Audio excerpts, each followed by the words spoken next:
বলার চেষ্টা করছিলাম, কিন্তু বলে উঠতে পারছিলাম না। আমি বলতে গেলেই বৌদি আমাকে ভয় দেখায়, বাড়ি থেকে বের করে দেবে, এই না সেই না, আর সারা দিন বাড়ির সমস্ত কাজ করাবে আমাকে দিয়ে। খাটাবো না কেন?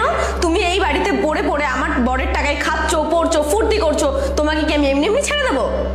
এই, ও তোমার টাকা চলে না, ও আমার টাকা চলে। ও খাবে দাবে ফুর্তি করবে ঘুরবে, সম্পূর্ণ সেটা আমার ব্যাপার। আর তুমি ওকে এই বাড়ি থেকে বের করে দেবে? তুমি কে এই বাড়ি? আমরা ভিখারি হই, এটা ভিখারির বাড়ি হোক, একটা জিনিস মাথায় রাখবে, আমাদের বাড়িতে তুমি দাঁড়িয়ে রয়েছো। এইটুকুনি অন্তত সম্মান দিয়ে এখানে কথা বলো।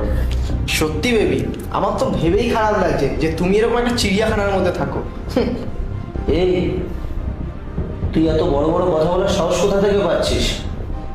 নেহাত আমি ভালো ছেলে বলে তুই এখন এখানে দাঁড়িয়ে রয়েছিস, না হলে না থাপড়ে তোকে বাড়ি থেকে বের করে দিতাম। পুরো বিষয়টা পাঁচকান হওয়ার আগেই না তুই আমার বাড়ি থেকে বেরিয়ে যা, গেট আউট। সৌমিক, তুমি ওর সাথে ভদ্রভাবে কথা বলো। আমি তোমাকে এবার বলেই দিই, ভালোই হয়েছে তুমি জেনে গেছো, নিজের চোখে সবটা দেখে ফেলেছো। আমি তোমার মতন ভিখিরি ছেলের সাথে আমার জীবনটা কাটাতে চাইছিলাম না, ইনফ্যাক্ট আমি পারছিলাম না এরকম একটা গুদাম ঘরে থাকতে। সো আমরা ডিভোর্স করে নিই, এটাই বেটার হবে। বেবি চলো বেবি, এবার আমরা বিয়েটা করে নিতে পারবো, আর কোনো বাধা নেই, আমাদের ভালোবাসার মাঝখানে আর কেউ আসবে না। তুমি কি পাগল হয়ে গেছো নাকি প্রীতি? বিয়ে আর আমি তোমাকে?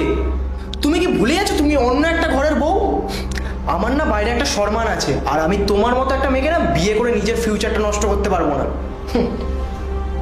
তুমি এসব কি বলছো রাহুল? মানে আমরা তো একে অপরকে ভালোবাসি, আমরা এতগুলো দিন ধরে একসাথে রয়েছি।